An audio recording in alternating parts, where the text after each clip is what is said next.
Welcome in Chipola Nation. I'm Donnie Tyndall, head men's basketball coach here at Chipola College. I have two of my assistant coaches here with me. To my right, Greg Schiefen, and to my left, Jannard Estelle, two guys that have just joined our program here in the last year. We've received a lot of benefits from these guys. They're hardworking, loyal, dependable guys, do an outstanding job on the floor, recruiting, and we're glad to have them in our program. And we'll get started today. We'll start with Coach Greg here. Greg was at Georgia Highlands, but why don't you tell us a little bit about your background, where your playing career started, your coaching career started, and what brought you to Chipola? So I started playing at the college at Brockport, Division III in New York. Okay, from there I moved on. I actually went to be an assistant at a Division III junior college. And then from there I went to a D3 four-year Alfred University. I was there for 2 years. Then I went to Misericordia University, another Division III, for a year. Then I was at Georgia Highlands, a Division I JUCO, for 6 years where I was the associate head coach. And then I came to Chipola, and honestly, the biggest thing that brought me to Chipola was Coach Tyndall and kind of the reputation of Chipola College. Well, the one thing Greg didn't say a whole lot about is the common denominator in all those stops that he's made is he's won. He's won everywhere he's been. At the Division III schools, they had great success where he was a lead recruiter and a top assistant, and then he went to Georgia Highlands with two really good coaches.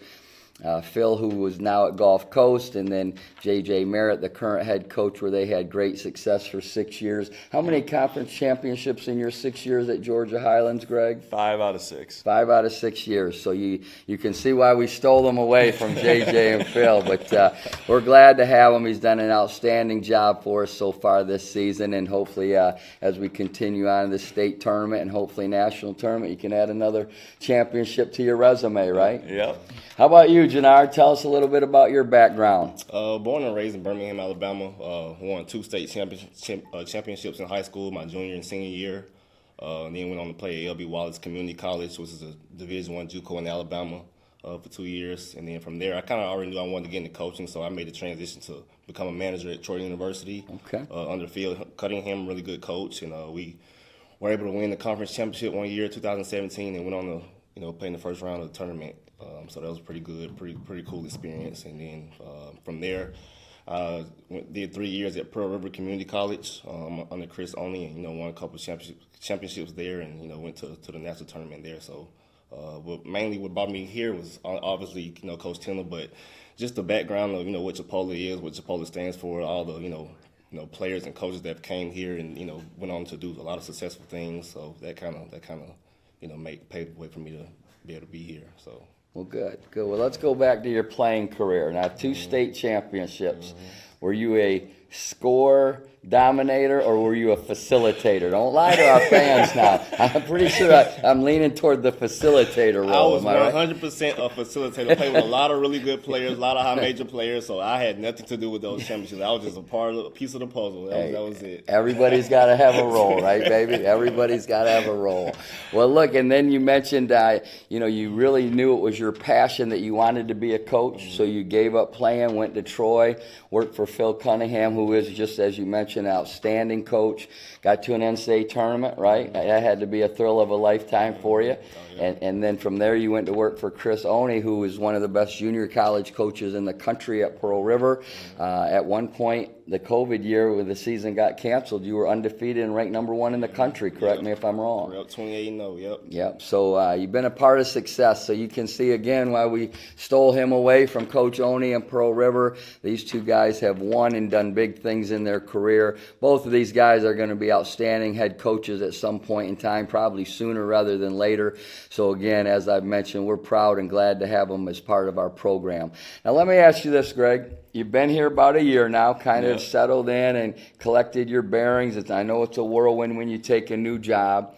But give me 1 or 2 things maybe basketball, but maybe not, outside of what you expected that maybe has been a pleasant surprise for you about Chipola? I think the biggest thing has been the support from the community to having fans at the games, and just the way they run the program. I mean, it's literally run like a Division I. You got the little fan section, the appreciation room. They do a good job of supporting us, and then going on the road, they're traveling to all our conference games. Yeah. So that's been a big plus for us.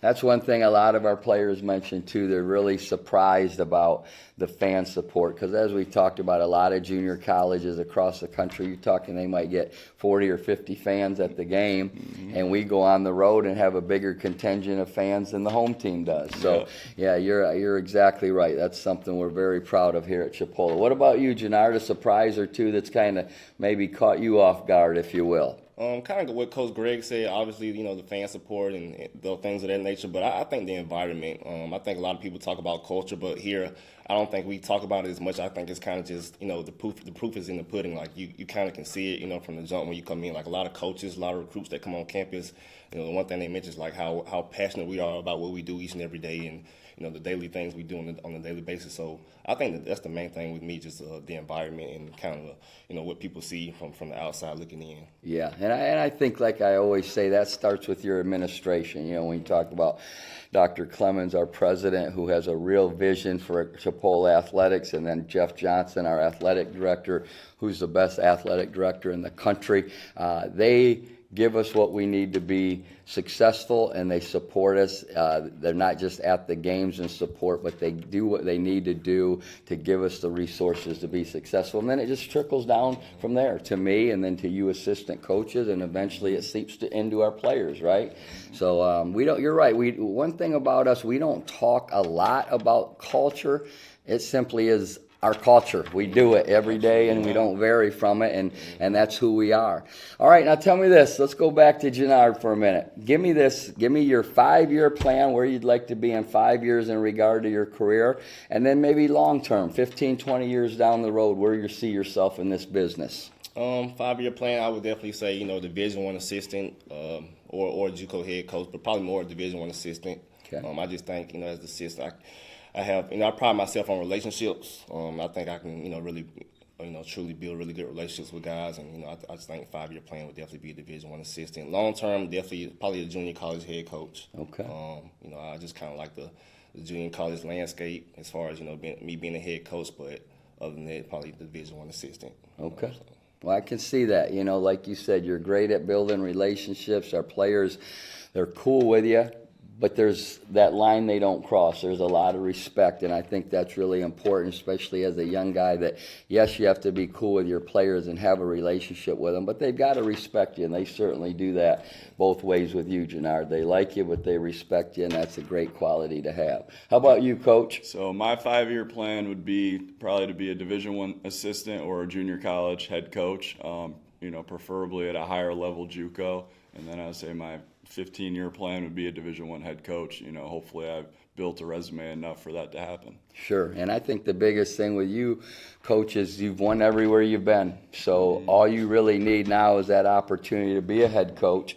And once you get that opportunity, then I think the sky's the limit, whether you go to a smaller school as a head coach and then on to the Division I as an assistant, or simply from here to be a Division I assistant. I think you'll probably have your choice of what you decide to do, but I can definitely see both of you guys reaching those goals without question. All right, last question. Well, first of all, let's do this. I'll give you an opportunity to ask me a quick question. Nothing tricky, Coach. Oh, let's see. Who was your favorite coach that you worked for? Favorite coach that I worked for? Wow, that's tough because I've worked for some great coaches. I've been blessed.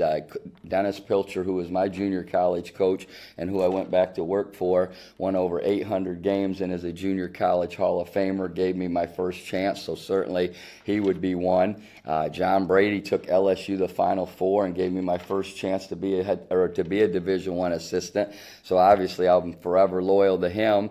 And then probably Kermit Davis, Davis is my most favorite guy because not only were we great co-workers, but he was one of my closest friends and a guy that was a real mentor to me, not just on the court but off the court. Really taught me how to handle the media and different things involving being a head coach. And then in the pro level, I worked for Jerry Stackhouse. I mean, he's an 18-year NBA veteran, so he helped me learn the pro game and some things that have really helped me coming back to college. So all those guys have been really, really a big part of my career. I can't really single out maybe one of the group, but I will say I've been pretty fortunate to work for some great coaches. Yeah. Jannard? As far as your coaching career, what is one memory that just kind of stands out to you? Well, I think it'd probably be two things. I think the first thing would be being named the head coach at my alma mater, Morehead State. I was 35 years old. I was one of the 10 youngest Division I head coaches in the country. And then right along with that, in our fifth year of being at Morehead State, we went to the NCAA tournament for the second time, and we beat Louisville out in Denver in the first round. Coach Pitino was like a mentor, idol to me growing up. We were able to beat him in Louisville in the biggest win of the entire school history at Morehead State. So those were pretty fond memories for me. All right, real quick before we wrap this up, give me your goal for this season as we're winding this thing down collectively as a team, Coach Greg. It's definitely to win a national championship. I know the state tournament is going to be a big tournament for us, but it's definitely a national championship. Okay. Coach Chenard? Obviously winning the national championship. Obviously I want to win the state tournament too, but the national championship is the one. We got these guys brainwashed here at Chipola. It's all we think about, right? But I'll say this: we've had a great season. To give you an update, we ended the regular season 26-4. We won the Panhandle Conference Championship for the fourth straight year. I've been here 4 years. All 4 years we won it. This year we won it outright. So I think we'll be a number 1 or 2 seed in the state tournament, which starts a week from today. Next Wednesday we'll have the pairings and seedings of who we play coming up on Friday. So we'll get those out to our fans right away. But we certainly appreciate all the support all season long. We've had great home attendance. Like we mentioned, great support on the road when we go play conference games on the road. So we've had a great year thus far. We certainly want to finish it strong in the state tournament and hopefully the national tournament. And these two guys have been a huge part of our success so far this season. And as I've mentioned, we're very grateful to have them here at Chipola. Again, thanks for all our fans for attending our games and viewing these TV shows. We hope that you'll follow us over to Niceville next week for the state tournament, and go Indians.